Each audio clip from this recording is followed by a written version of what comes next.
Minute में कहें, 3 minute. 3 नहीं बोलेंगे हम। आप शुरू तो करिए, हनुमान जी शुरू करिए। आप बोलिए। इनको दे दो, कांग्रेस को उसमें मान लिया जाएगा। ठीक है, नहीं चलिए, आप बोलिए, आप बोलिए, हनुमान जी बोलिए। मेरा आग्रह हनुमान जी।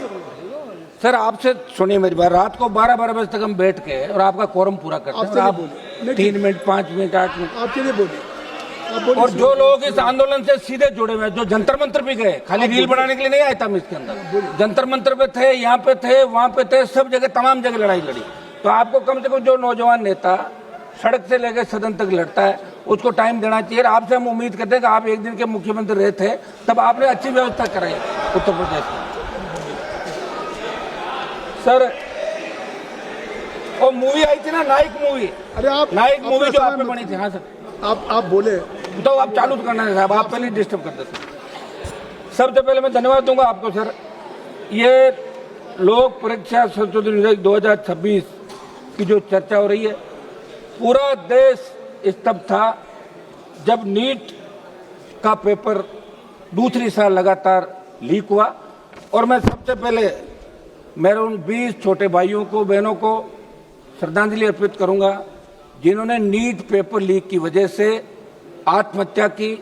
इस सिस्टम को ठीक करने के लिए हम सबकी जवाबदेही है, लेकिन इन बच्चों ने अपने आप जंतर मंतर पे बिना किसी पार्टी के झंडे के, बिना किसी नेताओं का आशीर्वाद के एक हिंदुस्तान को बदलने का प्रयास किया।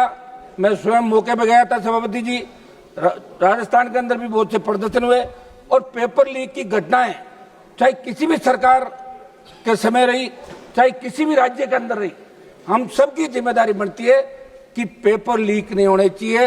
आजाद भारत के अंदर जो बच्चा 10th, 12th और कॉलेज की डिग्री लेता है, मैं यूनिवर्सिटी का अध्यक्ष रहा हूं सभापति जी, बच्चे जब पढ़ते हैं उनको पूछो आप क्या बनोगे, कहता डॉक्टर, इंजीनियर, IAS, RS, जो भी जिस स्टेट की सर्विस होती है। लेकिन दुर्भाग्य से उन बच्चों को पेपर लीक की घटनाओं का सामना करना पड़ रहा है। मैं उस प्रांत से आता हूं जहां सबसे ज्यादा पेपर लीक की घटनाएं राजस्थान के अंदर हो रही है, चाहे कांग्रेस की सरकार रही, उससे पहले चाहे बीजेपी की सरकार रही, और अब चाहे सरकार रही। अब तो यह दुर्भाग्य है कि OMR सीट का जो घोटाला वहां पे हुआ है, वो यूपी की एक फर्म जिसको उत्तर प्रदेश के अंदर ब्लैक लिस्ट किया, वो पिछले 10 साल से लगातार पेपर लीक से भी ज्यादा OMR सीट के अंदर घोटाला घपला हो रहा है। पेपर लीक को तो पकड़ लोगे, उसको कैसे पकड़ोगे? ये राजस्थान के अंदर उस कंपनी को ठेका दिया जो उत्तर प्रदेश के अंदर ब्लैक लिस्ट थी। तो ये कौन दे रहा है, ये काम कौन कर रहा है, इसकी जांच भी होनी चाहिए। सभापति जी, नीट के आयोजन से पहले CBSE इसका करती थी, नेशनल टेस्टिंग एजेंसी को आपने दिया। इनके अधिकतर जो काम कर रहे हैं वो संविदा के अंदर। ये पेपर लीक होने के बाद जब नजर पड़ी तो देश के अंदर नीट के अलावा बहुत से ऐसे एग्जाम थे जिनके पेपर लीक हुए। UPSC पे बहुत बड़ा भरोसा देश का छात्र करता है, लेकिन अब तो लगता है अगर यही हालात बने रहे तो अगले पेपर लीक का अपन इंतजार करें कि UPSC का पेपर लीक कब हो। आप ये कानून लेके आए और निश्चित रूप से इस अवधि के अंदर अच्छा ये होता कि आपके मंत्रियों का डेलीगेशन जंतर मंतर जाता, बच्चों से बात करता और मैसेज आप देश के अंदर देते कि हम बच्चों के साथ है। बच्चे चाहे किसी भी पार्टी के हैं, बच्चे हमारे। और उसके अंदर आपने देखा होगा कि जब लाठीचार्ज हुआ और पैरामिलिट्री फोर्स और दिल्ली पुलिस के अधिकारियों ने हाथ खड़े कर दिए कि हम इन बच्चों को नहीं मारेंगे, तब आपकी सरकार ने सुध ली कि अब कुछ करना चाहिए, कहीं ऐसी स्थिति देश के अंदर नहीं हो जाए जैसी नेपाल के अंदर हुई थी। ये जैन जी जो अपना हक और अधिकार चाहता है, मेरे बच्चे स्कूल के अंदर पढ़ते हैं, उन्होंने कहा पापा आप वहां क्या कर रहे हो? तो मैंने कहा बच्चों में तो जा ही रहा हूं कि पार्लियामेंट में चलने दो।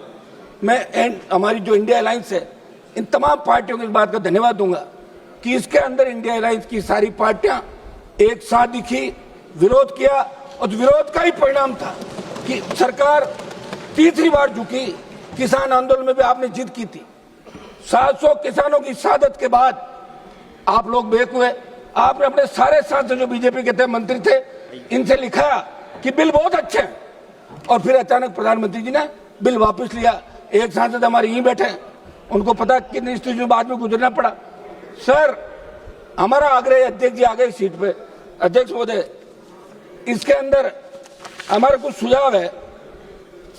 ये सुझाव हम देना चाहेंगे अध्यक्ष महोदय। आप ये जो बिल लेके आए, अपराध संगठित गिरोह द्वारा या 2000 अधिक लोक परीक्षाओं को प्रभावित करने के उद्देश्य से किया गया है, इसमें आजीवन कारावास का प्रावधान किया जाए।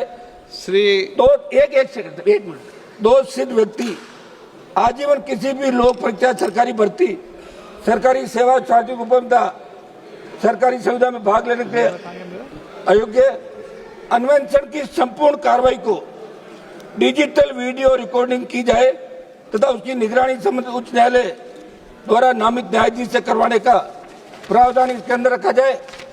अध्यक्ष महोदय, एक हमारा आग्रह है कि पहले भी पेपर लीक के आरोपी जो पकड़े जाते थे उनको सजा का प्रावधान था।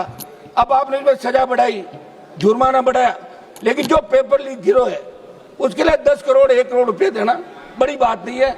मेरा आग्रह है कि ये जिस तरह मुलजिम पे रखा जाए कि वो सिद्ध करे कि वो दोषी नहीं है, ये कानून के अंदर होना चाहिए। और हमारा एक आग्रह है, हमारे डीजीपी साहब बैठे हैं, नार्को टेस्ट और पॉलीग्राफ ये किसी मुलजिम का करना होता है तो कोर्ट तय करेगा कि नार्को टेस्ट होगा कि नहीं होगा। आप कानून ही बना दो ना कि पेपर लीक के अंदर अगर पकड़ा जाएगा उसका नार्को पॉलीग्राफ पुलिस जब चाहे करवा सकती है। ये हम सुझाव इसके अंदर दे रहे, क्योंकि सर हमने वो स्थिति खुद देखी, राहुल गांधी जंतर मंतर पे गए, ये परिस्थितियां देखिए सर। और राजस्थान वो प्रांत जहाँ सबसे ज्यादा पेपर लीक हो रहा है। अध्यक्ष जी, आप भी वहां से आते हैं तो शुद्ध रहे आप राजस्थान की और पूरे देश की। मेरा आग्रह है कि हम इसमें पॉलिटिकल माइलेज के लिए नहीं घूम रहे।